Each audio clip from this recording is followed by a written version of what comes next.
it's not over until I win.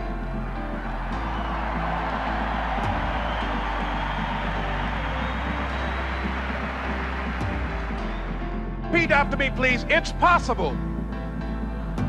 I can live my dream. It's necessary. I work on myself.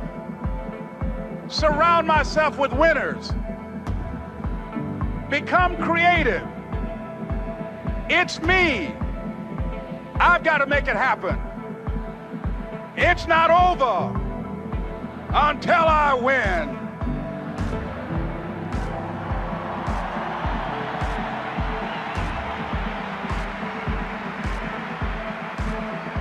The next thing that's important to know, yes, it's possible that you can choose your future and direct the course of your life as you run toward your dream. It's necessary that you have goals, that you write those goals down, that you plan, that you think constantly of how you can begin to improve what it is that you're doing. If it's your presentations, if it's your recruiting skills, whatever that is, it's also necessary that you look for ways to always find a way to pull it out when everybody else thinks that you're defeated. That you've got to take personal responsibility to know that in order to become successful, you've got to make it your personal business to do it. But the next thing, ladies and gentlemen, I want to share with you that some of you already know that it's hard. It's not easy. It's hard changing your life. It was hard when just over 3 years ago, in the Penobscot building in Detroit, Michigan, where I was operating my business, and I fell on some hard times, and I was sleeping in my office. It was hard coming into the lobby, and the security said, "Excuse me, Mr. Brown, can we see you for a moment?" And I said, "Yes," and I walked up to the counter, and he gave me an envelope. And he said, "Would you mind reading it here?" And I opened the envelope, and the envelope was from management that said, "This is an office tower. It's not a hotel.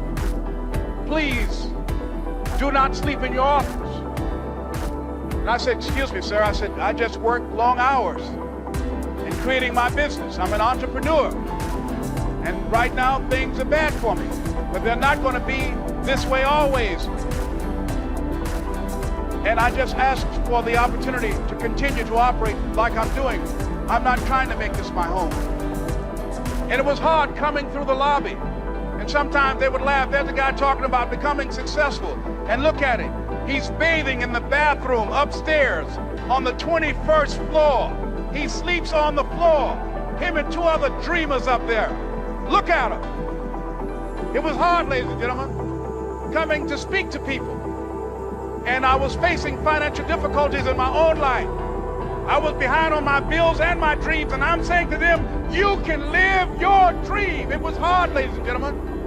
It was very difficult to pick myself up each day believing that I can do it. There were times that I doubted myself. I said, "God, why is this happening to me? I'm just trying to take care of my children and my mother. I'm not trying to steal or rob from anybody. Why did this have to happen to me?" It was very hard. And here's what I want to say to you. For those of you that have experienced some hardships, don't give up on your dream. No one could have convinced me by holding on, by continuing to push forward, by continuing to run toward my dream, that one day I would have my own talk show. It's a long shot, ladies and gentlemen, from Liberty City, an abandoned building on a floor, never knowing my mother or father. It's a long shot. Being here with you today in this dome in Atlanta, it's a long shot. No college training, labeled educable, mentally retarded, but I kept running toward my dream.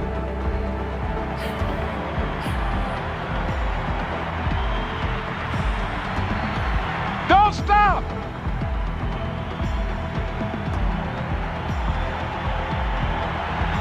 Don't stop.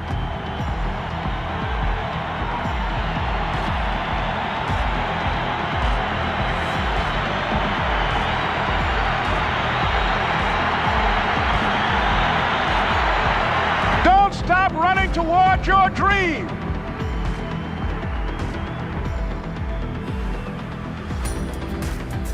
It's very important as you hold on to that dream. There are moments when you're going to doubt yourself. There are rough times are going to come, but they have not come to stay. They have come to pass. It's very important for you to know that. Don't say I'm having a bad day. Say I'm having a character building day.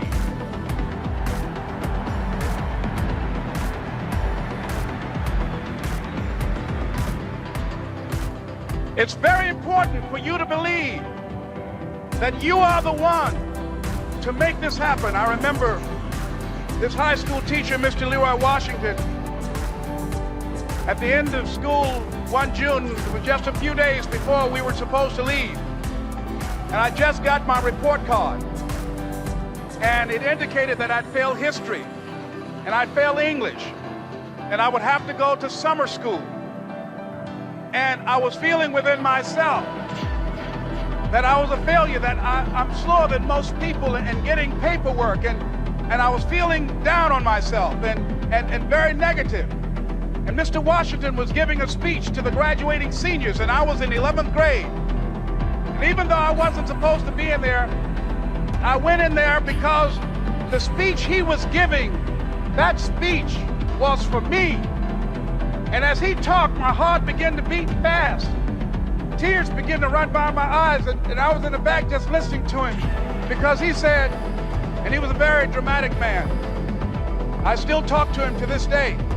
He said, as graduating seniors of Booker T. Washington High School, I want you to know that you're blessed and highly favored, and that as you go toward the future, begin to know that you have greatness within you.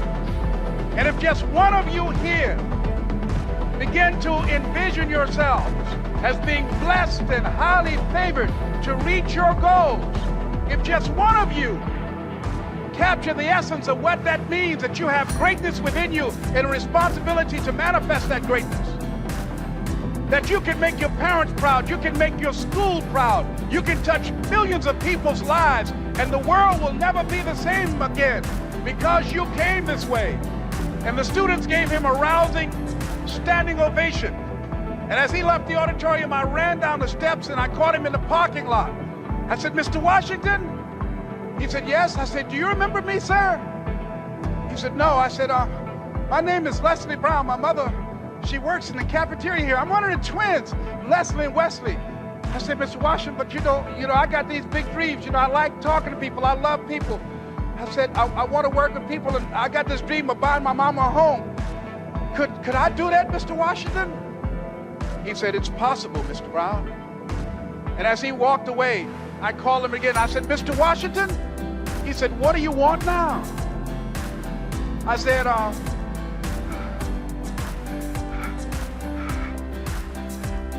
the one, sir. I said, I'm the one. You remember me, sir. I'm this Mamie Brown's boy. I'm the one. I'm the one.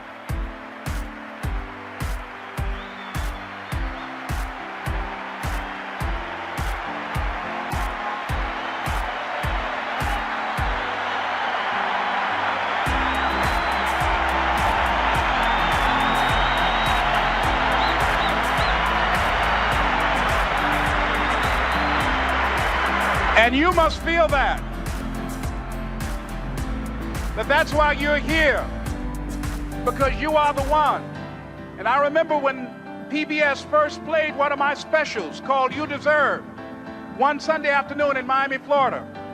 I had some friends call him to tell him to tune in. And he watched the program. He called me in Detroit, and I answered the phone. I said, hello. He said, may I speak to Les Brown, please? I said, who's calling? He said, you know who this is. I said, oh, Mr. Washington, it's you. He said, you were the one, weren't you? I said, yes, sir. He said, and you were so crazy. I said, I know, but I'm rich now.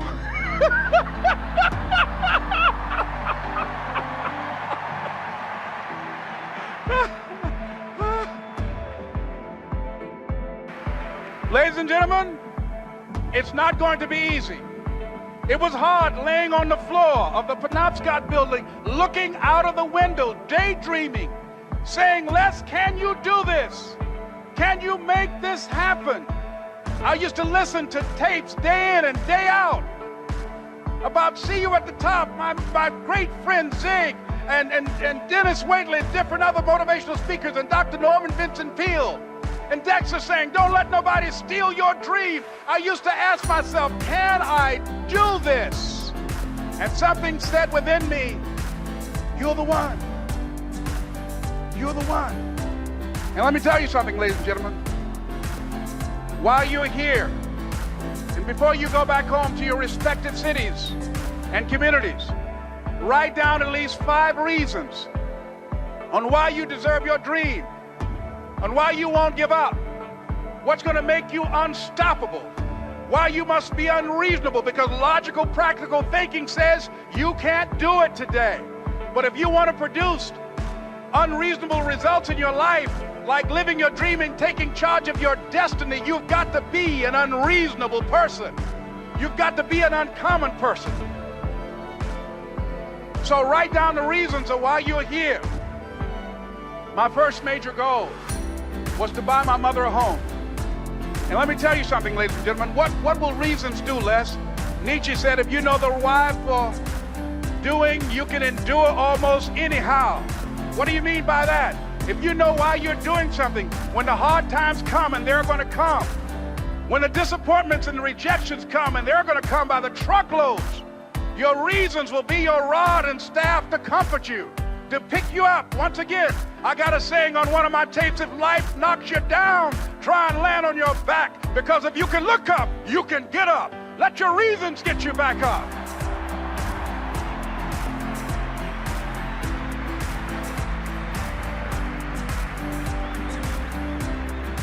I remember when I bought the home for my mother and she came out of the car. When I opened the door, I said, Mom, I think I know these people in this house.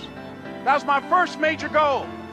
And then I couldn't conceal it anymore. I said, Mom, I got this for you. And as she went from room to room, looking at the house and saying, thank you, Jesus. Thank you, Lord. No one ever could have convinced me that this could have happened to me. And she looked at me, she said, Leslie, and you caused me so much problems as a boy. You were always into stuff. She said, no one could have convinced me that day when I walked in that house and this lady was holding you and your brother. And she said, ma'am, I want you to promise me 2 things. And she said, what is it? She says, 1, promise me that you won't separate them. She said, I want them raised together. I want them to know each other. I got pregnant while my husband was away in the war, and I can't keep them. Promise me that you won't separate them.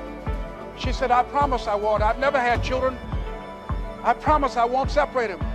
And she said, promise me that you'll never tell them about who I am, because if my husband ever found out, he would kill me. She said, I promise. And she said that she gave them to us, and she kind of cried, and she was walking out the door, and she looked at my adopted mother. She said, remember, don't you separate them.